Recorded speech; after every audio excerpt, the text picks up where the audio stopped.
Chapter 46. Anna put the toast in the bin and washed the mugs. As she dried them, she looked out of the kitchen window, and her heart clenched painfully. Daniel!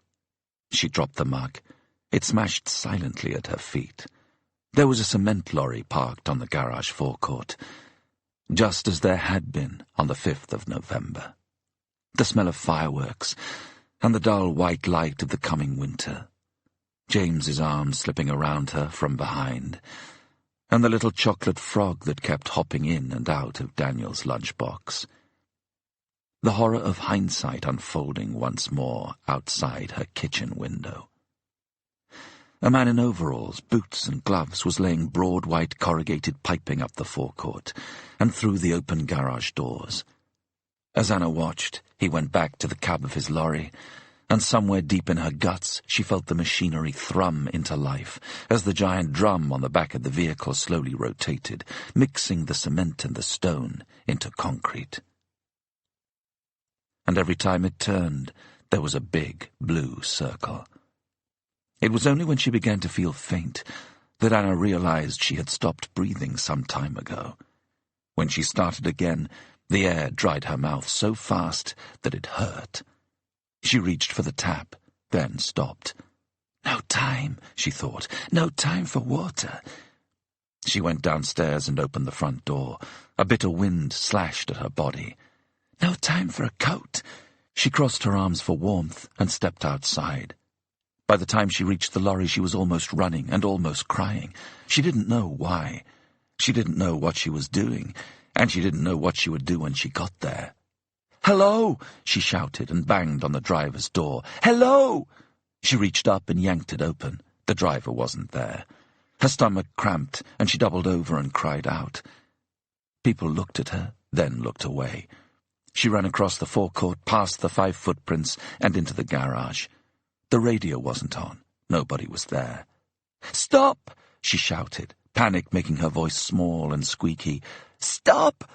She followed the juddering pipe across the floor, under a car on a lift, and to the back of the garage. Too late. It was too late. The white pipe was draped over the lip of the old inspection pit, and thick grey concrete sprayed from the end in great juddering pulses. Something hit the steel door. It shuddered and bumped. Was the key turning? Were the hinges about to squeal? Who was out there? What was out there? And what was coming in? Shh! Shh! The door vibrated, and the noise was like a million stones hitting it all in a rush. Hey! Hey! The words fell dead to the ground like autumn leaves, too small to make a sound. But the apprehension was huge. Something amazing was about to happen, something terrifying. Better get ready. The rumbling got louder and louder, and the note of it against the door changed to something deep and underwater. Whatever was outside, it was getting more. Edith's in the pit, Edith's in the pit, Edith's in the pit. The bees in John Marvel's head were like spitfires. He could hardly hear the responses from the woman at Blue Circle over the buzzing and the roar of the BMW, but that wasn't important. What was important was that she heard him. "You stop it!" he shouted. "Call him, and stop it!" "Shh," said the woman. "If he hasn't got a phone, call the garage. Tell them to stop pouring." said the woman. "Right now. You understand me? This is a matter of life and death. Call him right now, or I'll fucking arrest the shit out of you." Then he hurled Agnew's phone onto the seat beside him and crashed into a bench. The bees swarmed away, leaving a single boy soprano holding a top C in his head. La! Somebody tapped on his window, and he got a flash of déjà vu. Something that had happened, or was yet to come. Then he pushed open the door and stumbled out. "You all right, mate?" The man was wearing an England football shirt and had a swastika tattoo on his neck. Marvel surveyed Jimmy the Fix's steaming, dripping car as if from a distance, and saw that it was a write-off. The garage wasn't far, though. He started walking. "He's drunk," said his mother, or somebody just like her. "Hold on, mate," said the man with the tat. "You can't just walk away." Marvel realized he was right. He started to jog.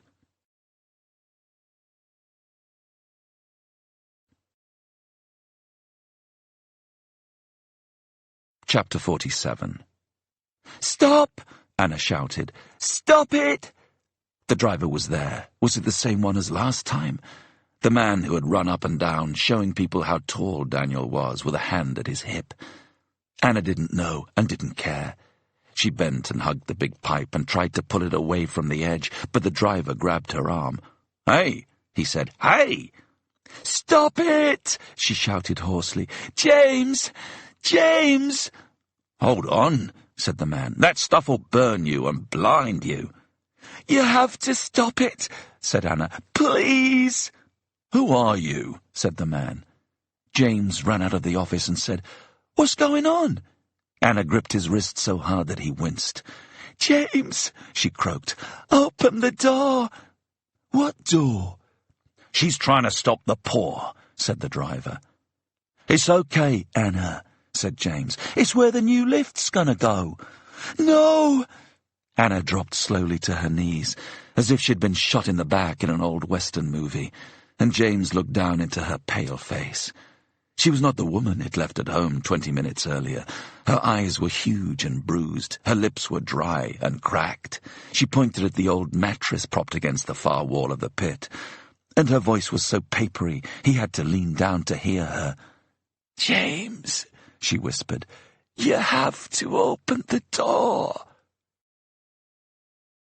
James Buck's wife was crazy.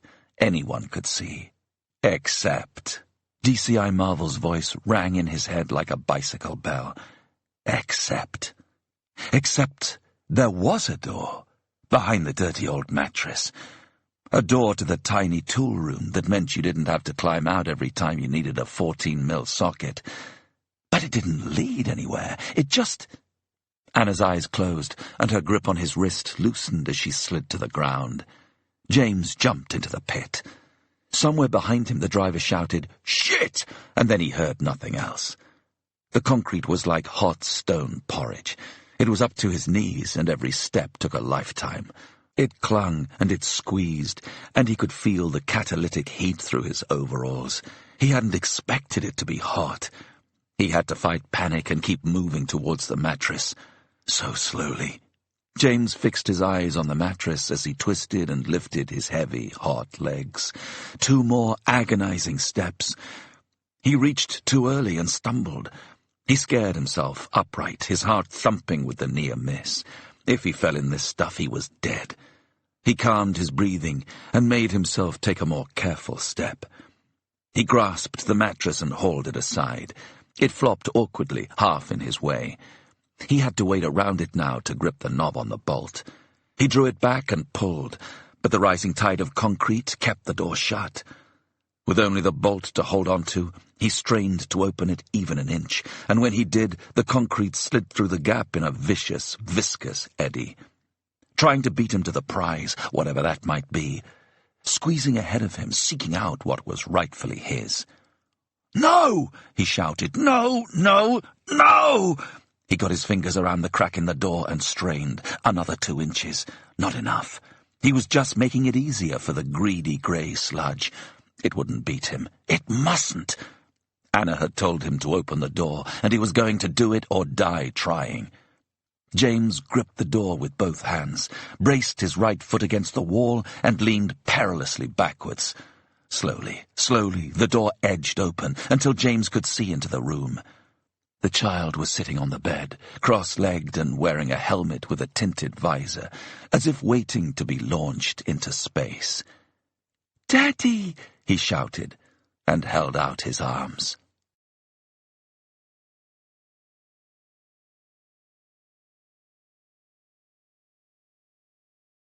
Chapter 48. "Daddy!"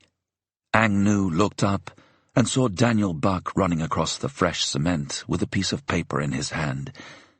"Daddy, look!" "Hey, Ang reached and grabbed the boy's arm. He yanked him off his feet and into the air. "James!" he shouted. "James!" "Ow!" said Daniel, but Ang held him tight. Ang looked down and made a strangled sound that was half fury, half misery. There were 5 little footprints in the cement. Mr. Pigeon would be angry. With him. "You bad!" He shook Daniel hard, and the boy's drawing tore. 2 goldfish in a blue pond. Daniel looked down at it with wide eyes. "My fishes!" he said. "Shh!" said Ang, but Daniel didn't shush. Daniel started to cry. "Shh!" said Ang. "Daddy!" wailed Daniel. "Ang bad!" "Shh!" hissed Ang. "You bad! You daddy angry! Shh!" The noise of the cement truck drowned the sound of Daniel from the street, but in the garage his crying bounced off the walls. Ang dangled him through the garage in a panic. Holding his arms too tight, he knew, hurting him out of fear.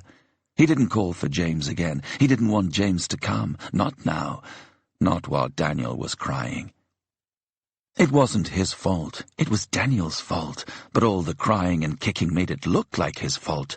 "Shh! Daddy!" howled Daniel. "Daddy!" But James didn't come. James didn't see. Nobody saw. Ang lowered Daniel into the pit, just until he stopped crying. "Shh!" He jumped in after him. He pulled aside the mattress. He bolted the door. The sound of crying became like the mewing of a small kitten. Ang pressed his damp forehead against the cold steel. "Be quiet!" he sobbed against the door. "Be quiet! Be good! Go home!" Home, home, home. The cement was ruined, and he'd get the blame. He'd held Daniel too hard, and there would be bruises. He'd torn his picture, and he'd started to cry. "Ang bad! Ang bad!" When Daniel stopped crying, he'd let him go. In a minute, an hour, a day, a week, a month. Home, home, home. Each time he meant it. Each time he lied. Daniel could never go home, because of the shame. He would tell them about the room in the pit, and they would know everything. Too hard, too horrible. Ang could never go home, home, home. And when immigration finally came for him, there was only one way to hide his shame. Forever. Blue circle. Ang turned a final somersault and landed on the spikes. The post-mortem would show that death was instantaneous. But that was just his lucky body. For as he shuddered on the iron palings, Ang knew, who was not a grown man and never would be, knew that nothing could be hidden from the waiting ancestors, and that the greatest shame of all was yet to come.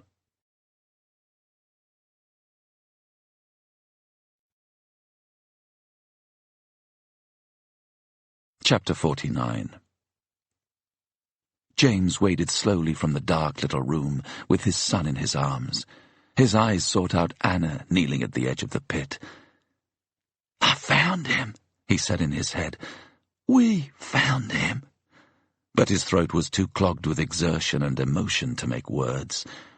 Instead, he raised his son up and gave him back to his mother, who said, "Daniel," so soft and unsurprised that he might have been gone for 5 minutes, not a lifetime. She tipped back the helmet and stared in mute wonder at her son's new face. As he stood there, knee-deep in burning concrete, with his arms still raised, and as stone as a statue, James Buck heard the door in his head click gently closed behind them all.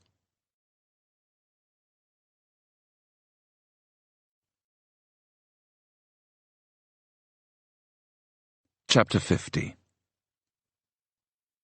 Marvel got there as an ambulance pulled away.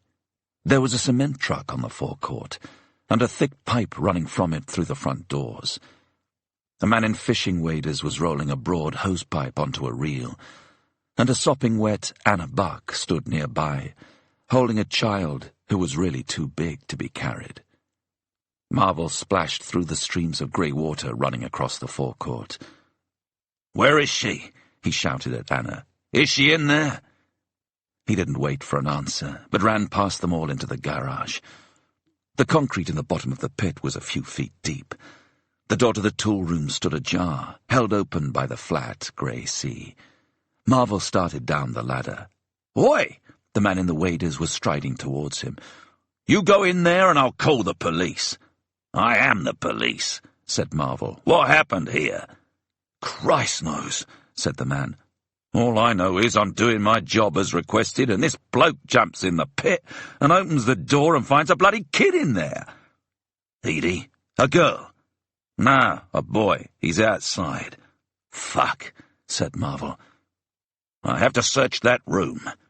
"Oh, no, you don't," said the man. "Already got one bloke gone to hospital with alkali burns, and health and safety on their way to kick my arse." "There's somebody else in that room," said Marvel. "Give me your waders."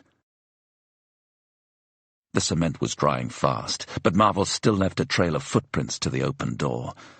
A couple of times he hit a softer spot, and his foot went in up to the shin, but the waders were slick and not too hard to tug free. He had to turn sideways and duck his head to get through the shortened doorway, and when he turned to face the room, he felt every hair on his body stand on end. "My God," he said. "My God." The deep concrete had made the ceiling so low that his head almost touched it, and had covered anything that might have been on the floor. All that was left was the strip light overhead, and the walls, which were solid blue-black, except in one place, where a window opened onto another world. Even through a veil of bitty black, Marvel could see the curve of the lawn, the coloured-in flowers, the trees at the bottom of the garden. The view from Edie Evans's bedroom window, and on the sill, the bicycle bell somehow revealed. Marvel held his breath and touched the bell. It felt greasy under his fingertips. Just as he had done to the pictures he'd found in the skip, Marvel reached out and scratched at the black wax near the window, and watched the colours emerge magically under his nails.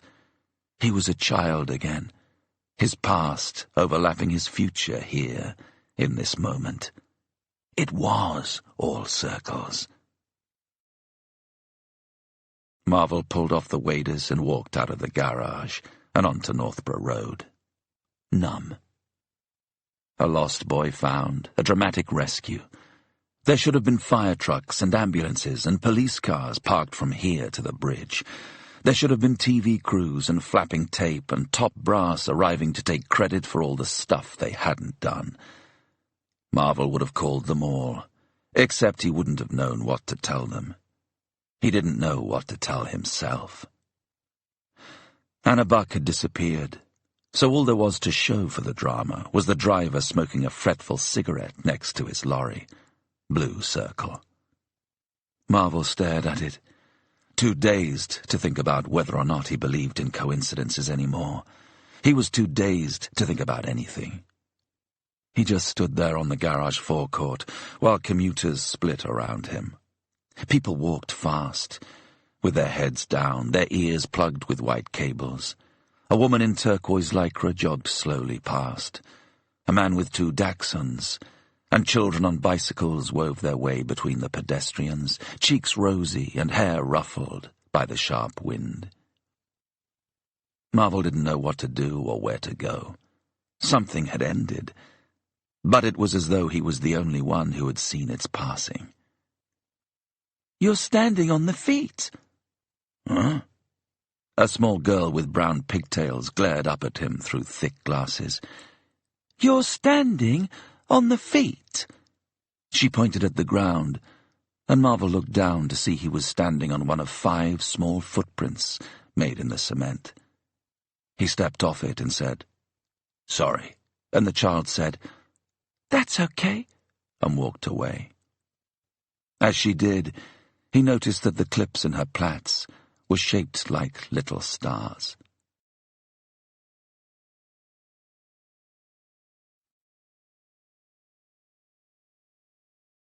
Chapter 51. When Anna Buck opened the door of the flat, Marvel already had his shoes in his hand. "She isn't there," he said, and burst into tears. She led him upstairs and made him some tea. Marvel couldn't remember the last time he had cried. He hadn't cried in front of anybody since he'd fallen off a swing when he was 6. Now he wept like a child, while an even smaller boy with straggly blonde hair and dirty fingernails worked his way through slices of toast, dripping with butter, at the opposite side of the kitchen table. Anna sipped her own tea and kept touching the boy's head, kept leaning in to smell him, kiss him, hug him. "This is Daniel," she said huskily, when Marvel finally stopped weeping. Marvel had so many questions that he didn't know what to say, so he just said, "Hello," but the boy only fixed him with steady blue eyes. The three of them sat there making small sounds, Daniel chewing, Anna sipping, Marvel sniffing now and then. "Have you called DCI Lloyd?" he finally asked. "Not yet," said Anna. "You need to call him," he said. "I will," she said. "There's plenty of time." Marvel knew that for Anna, there was. Plenty of time. A great calm seemed to have descended on her. There was no rush, not any more. No rush to call the police, no rush to find out what had happened. No rush to do anything but touch her son and feed him round after round of hot buttered toast. That all started to seem very sensible to Marvel, all very sane. He clung to the sanity. It was a nice change. He wondered whether the blue circles were still on the bedroom wall, and that made him think of the day when Anna Buck had told him that sometimes she heard Daniel crying. That seemed logical now, too. Everything could be explained away if you just thought logically. "You must have heard him crying through the walls," he said. "Maybe," said Anna. "Subconsciously. Maybe you knew he was there all along." "Maybe." She was humoring him. She didn't believe that for a second, and neither did he. Everything could be explained, but that didn't mean it made sense. Anna sipped her tea and stroked her son. He hesitated, then told her. The window was on the wall. Just the way you saw it. She nodded, and Marvel looked at Daniel's buttery hands. He could see that the dirt under every ragged nail was made of blue-black wax, like his own were now. Months of scratching at the dark walls. He stared into the bottom of his mug. But the cement had covered everything else. If she was in there... He trailed off and shrugged. "Was there a girl in the little room with you, Daniel?" said Anna gently. The boy shook his head and went on chewing. "Never," said Marvel. Daniel shook his head again. "What I don't understand," Marvel started, then stopped because there was so much he didn't understand that he should really try to put it in some sort of order. "If she showed you all those things, Anna, if she left all those clues so you could find her..." Anna nodded. "Then where is she?" he said. Anna stroked Daniel's hair and shook her head sadly. "I don't know," she sighed. "We found Daniel. That's all I know for sure. Daniel is home." Then she hugged Daniel so hard that he squirmed. Marvel phoned for a cab. "We must go too," said Anna. "Go and get you checked out and see Daddy in the hospital, mustn't we?" Daniel nodded soberly. "Is James okay?" asked Marvel. "He has burns on his legs, But the driver got a lot of water on him really fast, and apparently water's really important." She stopped, then shrugged. "Yes," said Marvel. "Yes." Even though it was out of his way, Marvel got his cab to drop them both off at the hospital.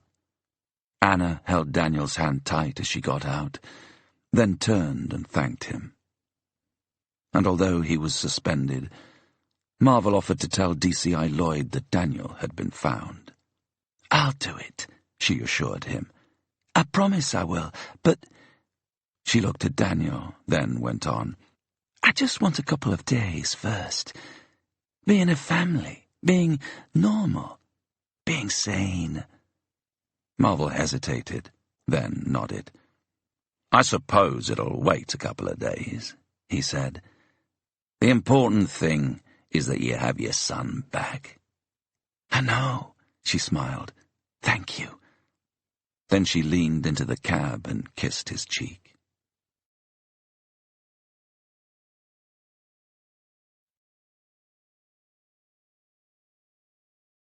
Chapter 52. It was a hot day in late summer, and Superintendent Clyde had foolishly opened his window. The fumes of fatted lamb gambled up from the happy kebabi and made Marvel's stomach roll.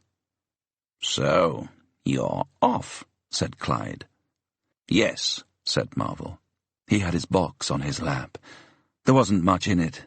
His ashtray shaped like lungs, his Reservoir Dogs poster, and the photo of Edie Evans, with her space face. "Taunton, eh?" said Clyde, clapping his hands together like a vicar. "Fresh start. Lovely part of the world. We used to go walking there. Contux, Exmoor. Beautiful." Marvel said nothing. He had passed a sign for Taunton on the motorway once. Middle of fucking nowhere. Mile upon mile of grass and cow shit, peopled by bumpkins swigging cider and riding pigs to market. Bizarrely, Taunton had been the only DCI transfer he could get in the whole country. He could have stepped back down to Detective Inspector and gone somewhere else in the Met, but he'd rather have died first. And he had no future here now at Lewisham. He didn't need a psychic to tell him that. There'd been several DCI posts in London and other major cities on the transfer lists, but by the time he'd made contact, they'd all gone. Filled internally, he'd been told again and again. And again. After the fourth time, he'd called the recruitment officer at the West Midlands force and asked him what the hell was going on. In an accent that had made the rejection easier to bear, the officer had confirmed that the post had been filled internally. Then, at the end of their brief conversation, he'd asked Marvel to give his best to Robert Clyde. That's when Marvel had realized that leverage worked both ways, and that Clyde was calling in favors and pulling strings to herd him out of the city and into the sticks, just as surely as a sheep. Finally, Marvel had felt a grudging respect for his superintendent. Too late, of course. "Brady finished up the dog thing," said Clyde. "Yeah?" Marvel no longer had any inclination to call him Sir. "Yes," said Clyde, apparently unperturbed by the omission. "He cautioned Latham and Dennis Granger and spoke to the boys' parents. He really didn't feel there was a need for anything more." He left Brady's supposed opinion hanging there, almost inviting disagreement. But Marvel disagreed via the medium of silence. "He's gunning for inspector," Clyde said. Marvel mused. "Everybody's moving up." "That's right," said Clyde impassively. "Everybody's moving up." "You might want to give Aguda a chance," Marvel said. "She's too good for the desk." Clyde made a maybe face. He scribbled a blunt note with a sharp pencil, and Marvel wished he'd said something earlier. when his opinion might still have carried a bit of weight. "Brady should do okay," he added, over-generously. "Maybe," said Clyde, "if he's not too distracted." "By what?" said Marvel. "The baby," said Clyde. "His wife's pregnant, you know." Marvel's belly flip-flopped with memory. "Your wife is pregnant, and you're burning up in the ice and snow." "No," he managed faintly. "I didn't know." Clyde got up and moved around him to the door, and after a long, paralyzed moment, Marvel got slowly to his feet and walked out in a daze. Across the squad room, down in the lift, through the foyer with his cardboard box. If anybody else said goodbye to him, he didn't hear them. There was scaffolding on the roof of the Bickley Spiritualist Church. Marvel parked his rental car and walked back to the grubby little church hall next to the King's Arms. He stood for several minutes, staring up at the new roof and wondering what percentage of it belonged to the Metropolitan Police. The yellowing lights were on inside, although they were wan and watery through the filthy windows, and there was a soggy paper sign pinned to the split and peeling plywood notice board. "The dead are waiting to speak to you." What bollocks, thought Marvel as he opened the door. Inside the hall was tired and dingy, and there was a damp patch on the ceiling that looked like Africa. Marvel put a tenner in a wooden bowl, overseen by two frail old women, who panicked over it until someone came in behind him and they could make change. He saw Richard Latham. The man was surrounded by a coterie of misfits and old folk, all gazing adoringly up into his face, or nodding like toys, listening in rapt attention to some story he was telling. Marvel studied him. The medium was wearing a brown jumper with the label sticking out of the neck, beige slacks and scuffed black shoes. If it was all about the money, Latham was hiding it well. The man reached the climax of his story, and his voice rose just enough so that Marvel could share it. "So I said, 'Come on, Marilyn, you're dead.'" Latham reached out a helping hand, and his acolytes parted hurriedly, as if they'd been standing on Marilyn without even knowing it. "And then I—" Richard Latham froze as he met Marvel's eyes across the blue-rinsed room. He stopped talking, lowered his arm and excused himself. Then he poked his glasses up on his nose and left the knot of parishioners in the middle of the afterlife and death battle. "I never expected to see you here, Mr. Marvel." The man's forehead shone with nervous sweat, but, as usual, he was putting on a good show. Marvel had been about to say something cutting about money and TV and dogs, but even as he opened his mouth, he realized there was no point. He had lost, and Latham had won, and both of those things were too insignificant to squabble over. So he just shrugged and said, "I never expected to be here." Relief dawned on Latham's face, and to his surprise, Marvel didn't even regret putting it there. "I see you got your roof," he said. "Yes," said Latham. Then, after an awkward pause, he said, "Want to buy a bucket?" Marvel snorted. He looked around at the threadbare carpet, the plastic flowers and the dusty crucifix. "Just thought I'd come in and see what all the fuss was about," he said.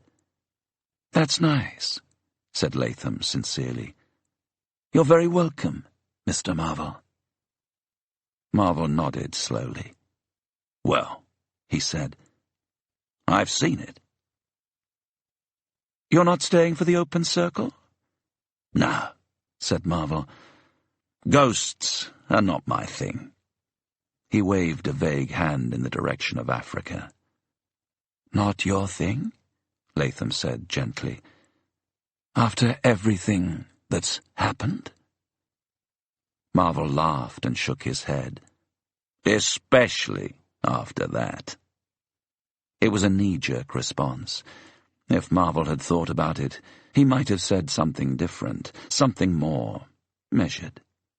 Although he had no idea what that might have been, whether it would have been about everything that happened, or everything that might. "I don't even know why I came in," he said a little angrily, feeling foolish in the face of his enemy. But Latham opened his hands generously. "Everybody goes everywhere, eventually, does everything. We all go round in circles, Mr. Marvel. Maybe you'll come again." Marvel gave him a wry look. "Maybe I've been before." "Ha!" said Latham. "Very good." Marvel headed for the door. "Remember, Chief Inspector," Marvel turned. "A circle never ends," said Richard Latham. "Even yours." Marvel walked out of the church and stood on the pavement opposite the brick parapet of Bickley Bridge. The sun had set, but the days were still long, and the twilight clouds had formed spectacular banks of fire and smoke against the fading blue. Marvel couldn't remember the last time he had looked at the sky. He looked at it now and felt better for it. Maybe Taunton wouldn't be so bad after all. He'd be a big fish in a small pool, show the yokels a thing or two. And maybe they'd have some good murders there, something he could get his teeth into. Maybe he could advance the forensics of pitchforks and slurry. He snorted and turned towards his second church of the night, where the lights were already shining to guide the faithful home. As he did, his eye was caught by a family walking towards him. It was Anna and James Buck with Daniel. Anna still had hold of Daniel's hand, while James pushed the baby buggy. Marvel watched them. He wouldn't have said anything, but Anna saw him and waved, so he crossed the road. They met at the spot where they had first met, 6 months before, on that bitter night, both Valentine's cheats, flirting with drink and death. Anna kissed his cheek again, and James shook his hand, and Daniel hid behind Anna and watched him from there. Marvel ignored the buggy. It was just too weird. He asked after James's legs. They were healing up well. He'd have scars, but that's why God invented trousers. He asked how Daniel was settling in, and Anna must have told him, but he couldn't remember any of it, because she was so different. Everything about her was so filled with life and joy that he could barely believe that this person had been inside her all along, just hidden by pain and loss. He remembered how the orange light had fallen on her bare, goosebumpy arm on that frigid February night, right here on this bridge, and wondered whether she was thinking about it too. She didn't look as if she ever thought about it, and that made Marvel oddly happy. Anna Buck was beautiful. Anyone could see. She was still talking, and he was still not quite hearing, when she bent over the buggy and pushed back the hood. With a sense of dread, Marvel looked down at a bag of cement.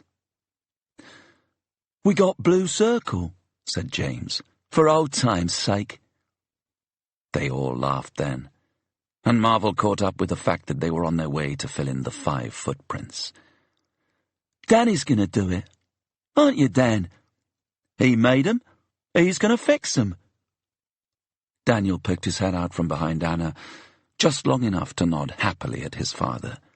He was holding a toy car in one hand, made out of wire. "Better get off before it gets dark, then," said Marvel.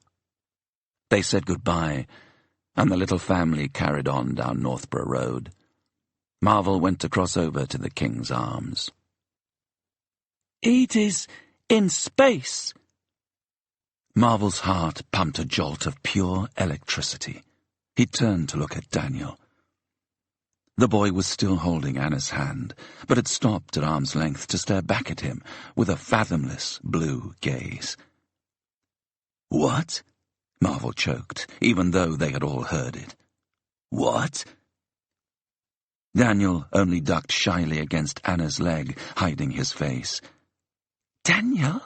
Anna started, but Marvel held up a hand to stop her. Suddenly, he didn't want to hear any more than he already had. Couldn't live with a different truth. Edie was in space. That was all he wanted to know. This recording of The Shut-Eye by Belinda Bauer was presented by Dreamscape Media, LLC. Text copyright 2015 by Belinda Bauer. Sound recording copyright 2016 by Dreamscape Media, LLC. Thank you for listening. Please check www.dreamscapeab.com for Dreamscape's latest releases.